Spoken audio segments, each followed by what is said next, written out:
वसिष्ठगोत्रोद्भवस्य अखिलाण्डकोटिब्रह्माण्डनायकस्य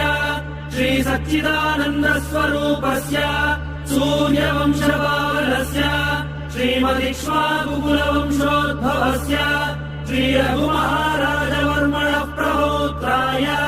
अजमहाराजवर्मणः पौत्राय दशरथमहाराजवर्मणः पुत्राय चक्रवर्ति सार्वभौमाय श्रीमहाविष्णु अवतारभूताय भरतखण्ड आत्मस्वरूपाय